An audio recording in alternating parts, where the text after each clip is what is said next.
Visakha airport పరిరక్షణ ఉద్యమం చేపట్టింది సిపిఎం. భోగాపురం కోసం విశాఖ ఎయిర్పోర్ట్ మూసివేయొద్దని డిమాండ్ చేస్తోంది. ప్రస్తుత ఎయిర్పోర్ట్ ను కొనసాగించాలంటూ సిపిఎం ర్యాలీకి దిగింది.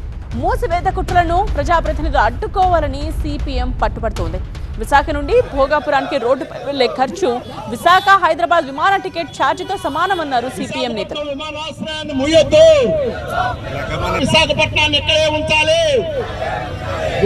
60 సంవత్సరాల ఖ్యాతి కలిగినటువంటి విశాఖపట్నం ఎయిర్పోర్ట్ ని మూసివేయడం కోసం రంగం సిద్ధం చేశారు.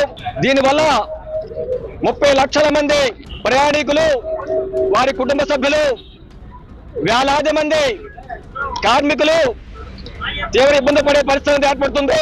విశాఖపట్నంలో ఉన్న ఎయిర్పోర్ట్ తీసేసి మీరు అభివృద్ధి చేస్తారా, డెవలప్ చేస్తారా?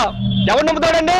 సంవత్సరానికి 11,000 కోట్ల రూపాయలు ఆదాయం వచ్చేటువంటి కేకే లైన్ ని ఒరిస్సా తరలించిపోతే విశాఖపట్నం దూరం జరిగితే నోరెప్పలేదు. మీరు ఇప్పుడు విశాఖపట్నం ఎయిర్పోర్ట్ తరలిస్తున్న నోరెప్పరా?